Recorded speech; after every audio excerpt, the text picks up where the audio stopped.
2026 జనవరి 3, 4, 5 తేదీల్లో గుంటూరులో ఆంధ్ర సారస్వత పరిషత్ ఆధ్వర్యంలో జరిగే 3వ ప్రపంచ తెలుగు మహాసభలను జయప్రదం చేయండి. రండి, తెలుగువాడి ఘనతను, తెలుగు భాష గొప్పతనాన్ని ప్రపంచానికి చాటి చెబుదాం. 3వ ప్రపంచ తెలుగు మహాసభలను నెంబర్ 1 OTTలో ఉచితంగా వీక్షించండి. నెంబర్ 1 OTTకి ఎటువంటి చందా చెల్లించకుండా నెంబర్ 1 OTTను ప్లేస్టోర్ లేదా యాప్ స్టోర్ నుంచి మీరు డౌన్లోడ్ చేసుకుని మా ప్రసారాలు ఉచితంగా వీక్షించవచ్చు. ప్రకటనల కొరకు సంప్రదించాల్సిన ఫోన్ నెంబర్ 7893935555. నమస్తే. సామాన్యుడి చేతిలో సామాజిక అస్త్రం నెంబర్ 1 న్యూస్కి స్వాగతం. నేను రవీంద్ర. ఆంధ్రప్రదేశ్లో పశ్చిమ గోదావరి జిల్లా భీమవరం DSP జయసూర్య బదిలీ వ్యవహారం ఇప్పుడు రాజకీయంగా ఒక ఆసక్తికరమైనటువంటి చర్చకు దారితీసింది. అంటే ఒక DSPని బదిలీ చేస్తే అంత చర్చ అవసరమా? ఆసక్తికరమైనటువంటి పరిణామాలు ఇవన్నీ కూడా డౌట్ రావచ్చు అందరికీ. కానీ రాష్ట్ర రాజకీయాల్లో ఇప్పుడు కీలకమైనటువంటి టాపిక్గా దీనిపై ఒక చర్చ అనేది జరుగుతుంది.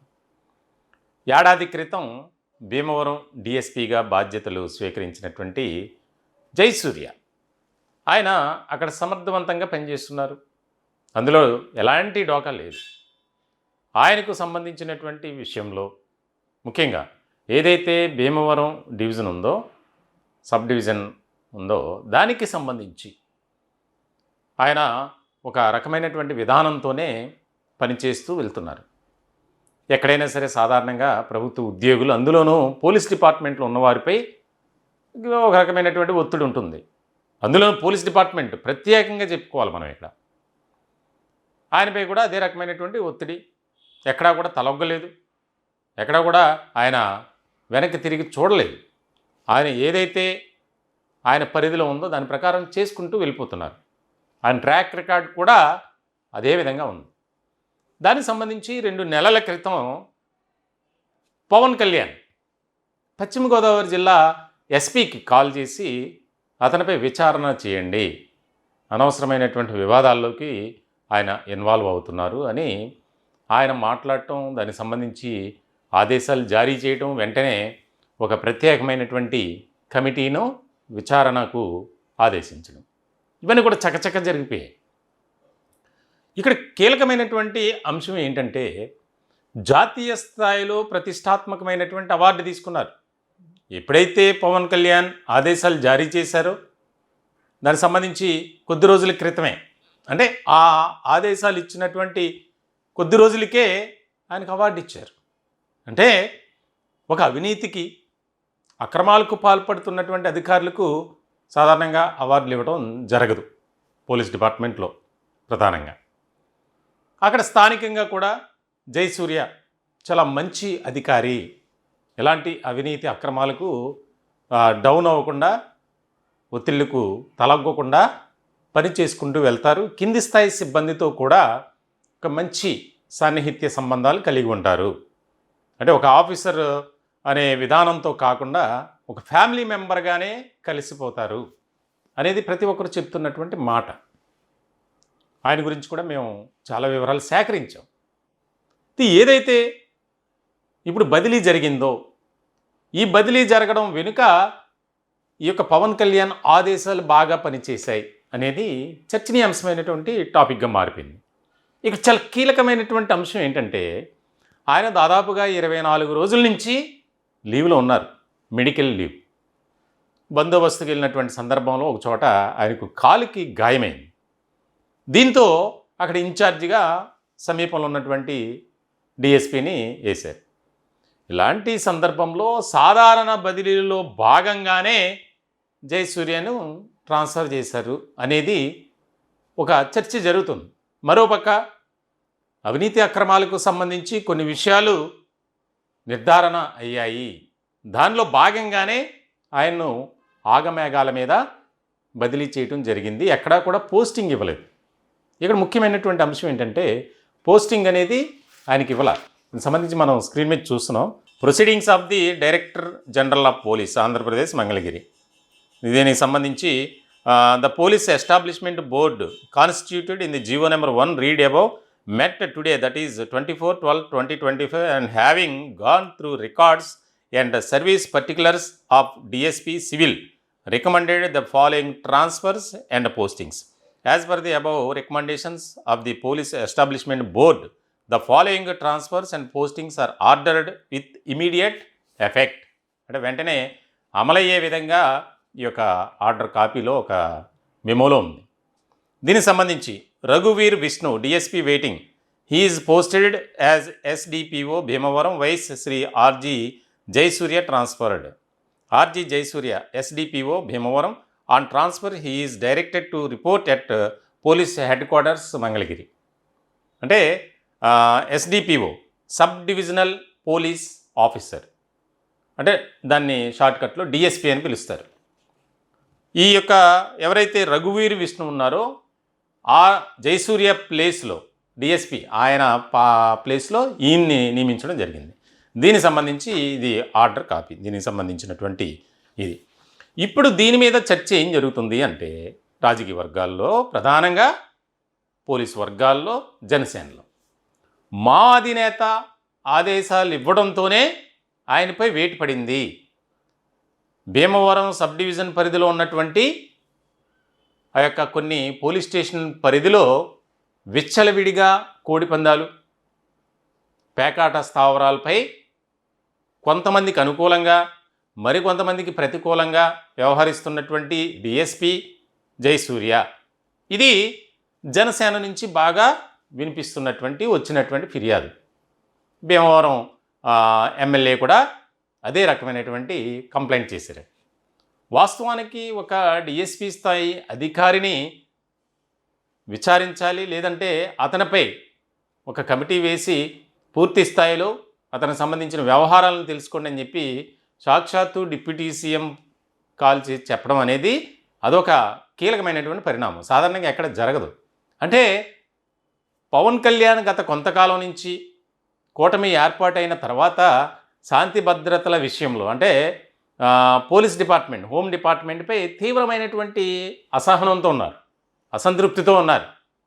చాలా సందర్భాల్లో పవన్ కళ్యాణ్ కూడా మాట్లాడారు, నాకే గనక హోమ్ డిపార్ట్మెంట్ నా చేతిలో ఉంటే అంటే అక్కడే అర్థమైపోతుంది ఆయనకి పూర్తి స్థాయిలో డిపార్ట్మెంట్పై ఒక రకమైనటువంటి వ్యతిరేకత ఉంది అని చెప్పి దాని మీద కూడా తీవ్రమైనటువంటి దుమారం రేగింది. అనిత హోమ్ మినిస్టర్గా ఉన్నారు. దానికి సంబంధించి ఏ రకమైనటువంటి పరిణామాలు జరిగాయో మనకు తెలుసు. అయితే 2 నెలల క్రితం ఆదేశాలు జారీ చేస్తే ఇప్పుడు ఎందుకు బదిలీ చేస్తారు? వాస్తవానికి ఒక అధికారి తప్పు చేశారు, ఒక పోలీస్ అధికారి తప్పు చేశారు, ఈయనే అనుకుందాం, జయసూర్య డిఎస్పీ హోదాలో ఉన్నారు, కీలకమైనటువంటి వ్యక్తిగా అక్కడ ఉన్నారు. అటువంటి ఆయన తప్పు చేశారు, అక్రమాలకు సంబంధించి, అవినీతికి సంబంధించి. వెంటనే దానికి సంబంధించినటువంటి ట్రీట్మెంట్ ఉంటుంది. అక్కడి నుంచి సస్పెండ్ చేయటమా, బదిలీ చేయటమా, వీఆర్లోకి పంపడమా అనేది వెంటనే జరిగిపోతుంది. పవన్ కళ్యాణ్ ఇప్పుడు 2 నెలల క్రితం అంటే దాదాపుగా 60 రోజులు గడిచిపోయింది. మరి ఇప్పుడు స్పందించినటువంటి ఇది కేవలం మా పార్టీ అధినేత డిప్యూటీ సీఎం పవన్ కళ్యాణ్ వల్లే ఇదంతా జరిగింది అనేది జనసేన నాయకులు మొదలుపెట్టారు ప్రచారాన్ని. సోషల్ మీడియా వేదికగా అదే జరుగుతుంది. ఏదైతే కొంతమంది అయితే పోలీసు వర్గాల నుంచి కూడా వినిపిస్తుంది ఏంటంటే, బాబు అదేమీ కాదు, సాధారణ బదిలీల్లో భాగంగానే ఆయన్ని బదిలీ చేయడం జరిగింది, అందులోనూ ఆయన మెడికల్ లీవ్లో ఉన్నారు కాబట్టి ఇప్పుడు వస్తున్నటువంటి ఇది న్యూ ఇయర్ వేడుకలకు సంబంధించి, అలాగే సంక్రాంతి సీజన్ కాబట్టి ఆ డెల్టా ప్రాంతం, భీమవరం పరిసర ప్రాంతాల్లో ఏ రకమైనటువంటి పరిణామాలు ఉంటాయనేది అందరికీ తెలుసు కోడిపందాలకు సంబంధించి. అలాగే కాస్త ఆ యొక్క సంక్రాంతి ఫెస్టివల్కి సంబంధించి అక్కడ ఒక కంప్లీట్గా ఒక ఫుల్ ఛార్జ్ కలిగినటువంటి వ్యక్తిని వేస్తే బాగుంటుంది అనే ఉద్దేశంతో మాత్రమే దానికి సంబంధించి ఆయన్ను బదిలీ చేశారు. ఆయన మెడికల్ లీవ్ ఇంకా కంటిన్యూ చేసే అవకాశాలు ఉన్నాయట. దానికి సంబంధించి ప్రధాని వచ్చినటువంటి సందర్భంలో ఆ యొక్క బందోబస్తులో తగిలినటువంటి గాయం కారణంగా అప్పుడు కూడా వెంటనే సెలవు పెట్టలేదట. అలాగే డ్యూటీకి వస్తే మళ్ళీ దాని మీద గాయమైంది. అది వాస్తవం అయినటువంటి విషయం. దాన్ని రకరకాలుగా ట్రోల్స్ చేయటం, ఆయన అవినీతి అక్రమాలకు పాల్పడ్డాడు కాబట్టే ఆయన బదిలీ చేశారు. ఆయన ఒక సమర్థవంతమైనటువంటి అధికారి. ఇది నేను చెప్పడం కాదు, మా ఛానల్ ద్వారా మేము చెప్పడం కాదు, అక్కడ స్థానికంగా వినిపిస్తున్నటువంటి మాట. ఒకవేళ అవినీతి అక్రమాలకు పాల్పడితే ఆయనకు అన్ని అవార్డులు రివార్డులు వస్తాయా అనేది కూడా ఒక ప్రశ్నే, ఒక చర్చ. పవన్ కళ్యాణ్ ఎప్పుడైతే డిఎస్పీపై ఆదేశాలు జారీ చేశారో ఎస్పీకి, తర్వాత కొద్ది రోజులకే ఆయనకు జాతీయ స్థాయిలో అవార్డు వచ్చింది. లా అండ్ ఆర్డర్ని కాపాడే విషయంలో కానీ, కేసులను పరిష్కరించే దిశగా కానీ, నిందితులను పట్టుకునేటువంటి వాటిలో కానీ, రికవరీ, ఇవన్నీ కూడా చూస్తారు. ఒక పోలీస్ అధికారికి ఒక అవార్డు ఇస్తున్నారంటే ఇవన్నీ పరిగణలోకి తీసుకుంటారు, తెలిసినటువంటి విషయమే. మరి ఏమి లేకుండా గుడ్డిగా ఏదో అవార్డు ఇవ్వరుగా. ఇక్కడే అర్థమైపోతుంది. అంటే ఆయన ఎలాంటి అక్రమాలకు అవినీతికి పాల్పడలేదు. అంటే రాజకీయంగా వారి మధ్య ఉన్నటువంటి విభేదాలు కావచ్చు, ఆధిపత్య పోరు కావచ్చు, వర్గ పోరు కావచ్చు, పోలీసులే కాదు ప్రభుత్వ ఉద్యోగులు ప్రతి ఒక్కరూ బలైపోతున్నటువంటి పరిస్థితి ఎంతోమందిని చూసాం మనం. ఈయనొక్కరే కాదు, జయసూర్య మాత్రమే కాదు, ఐపీఎస్లు ఐఏఎస్లు ఎంతమంది గత ప్రభుత్వంలో వారికి అనుకూలంగా ఉన్నారని కొంతమందిని సస్పెండ్ చేయటం, లేనిపోనే విధంగా ఇబ్బందులకు గురి చేయటం, ఇవన్నీ జరుగుతున్నాయి. ఐపీఎస్లకే తప్పలా. ఆయన ఎంత అంటే ఆయన నేను తక్కువ చేసి మాట్లాడట్లా. అంటే మన ప్రజాస్వామ్య వ్యవస్థ అంత అవస్థపడే విధంగా ఉంది. ఇది నేను చెప్పదలుచుకుంది.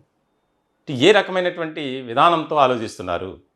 వెంటనే జన సైనికులు, తప్పులేదు, తప్పు చేసేటువంటి అధికారులు, యూనిఫామ్ను అడ్డుపెట్టుకొని దందాలు చేసేవాళ్ళు, అక్రమాలకు పాల్పడేవాళ్ళు, అవినీతి చేసేటువంటి వారు చాలామంది ఉన్నారు రాష్ట్రంలో. వారి మీద కూడా ఫోకస్ పెట్టాలి. అంటే ఈయన సమర్థవంతంగా పనిచేస్తూ జనసేన నాయకుల మాట వినలేదని ఇదంతా జరిగింది అనేది ఒకటి రాజకీయంగా వినిపిస్తున్నటువంటి మాట. ఏదేమైనా సరే ఈ రాజకీయ ఒక పోరులో, ఈ యొక్క గేమ్లో బలైపోతున్నటువంటి వారు ఎంతోమంది ఉన్నారు. ముఖ్యంగా అది మొదటి వరుసలో ఉండేది పోలీస్ డిపార్ట్మెంట్కి సంబంధించిన వారే. మనం ఐపీఎస్లు చూసాం. సీతారామాంజనేయులు కానీ, విశాల్ గున్ని కానీ, కాంతి రాణా టాటా కానీ, సంజయ్ కానీ, పివి సునీల్ కుమార్ కానీ, ఐఏఎస్లు వచ్చేసరికి శ్రీలక్ష్మి కానీ, ఇలా ఎంతోమంది యూనియన్ పబ్లిక్ సర్వీస్ కమిషన్ రాసి, అందులో సివిల్స్ రాసి ఒక మంచి పొజిషన్లో ఉన్నటువంటి వారికే ఈ నాయకుల తాకిడి ఒత్తిడి తప్పట్ల. బహుశా దేశంలో ఏ రాష్ట్రంలో కూడా ఉండని విధంగా మన తెలుగు రాష్ట్రాల్లో పరిస్థితి ఉంటుంది. తెలుగు రాష్ట్రాల్లో కూడా ఆంధ్రప్రదేశ్లో మరీ ఎక్కువ సామాజిక పరమైనటువంటి అంశాలు. వాడు మన కులపోడేనా, వీడు మన కులపోడేనా, ఈ అధికారి ఎక్కడి నుంచి వచ్చాడు, ఇవన్నీ కూడా మనకే. మొత్తానికైతే జయసూర్య ఆయన ఒక సమర్థవంతమైనటువంటి అధికారి. ఆయనపై అనవసరమైనటువంటి బురద జల్లే ప్రయత్నం చేస్తున్నారు అనేది కూడా పోలీసు వర్గాల్లో వినిపిస్తుంది. ఆయన ఏదైతే ఆయన మీద వచ్చినటువంటి ఆరోపణలు, విమర్శలు ఉన్నాయో వాటి మీద ఆల్రెడీ ఎంక్వైరీ జరిగింది. డిపార్ట్మెంటల్ ఎంక్వైరీ అంటారు దాన్ని, శాఖాపరమైనటువంటి విచారణ.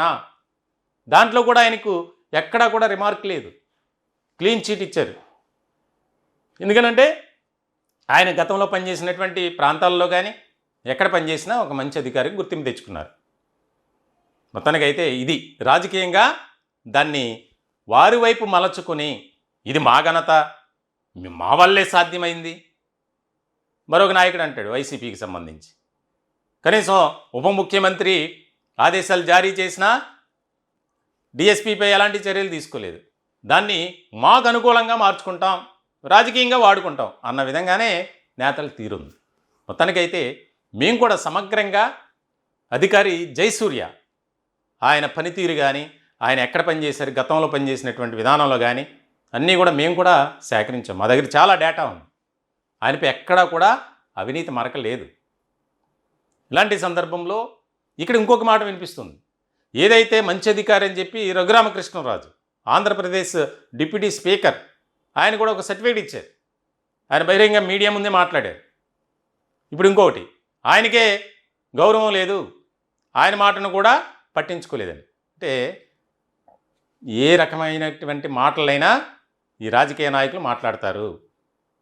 అవకాశవాదులుగా ఏదైనా సరే, ఏ అంశాన్నైనా తమకు అనుకూలంగా మార్చుకుంటారు, అవసరమైతే ప్రతికూలంగా మార్చుకుంటారు అనేది ఇక్కడే అర్థమైపోతుంది. మొత్తానికైతే బలైపోతున్న వారు మాత్రం ఇదిగో ఇలా జయసూర్య లాంటి వారు ఎంతోమంది ఉన్నారు.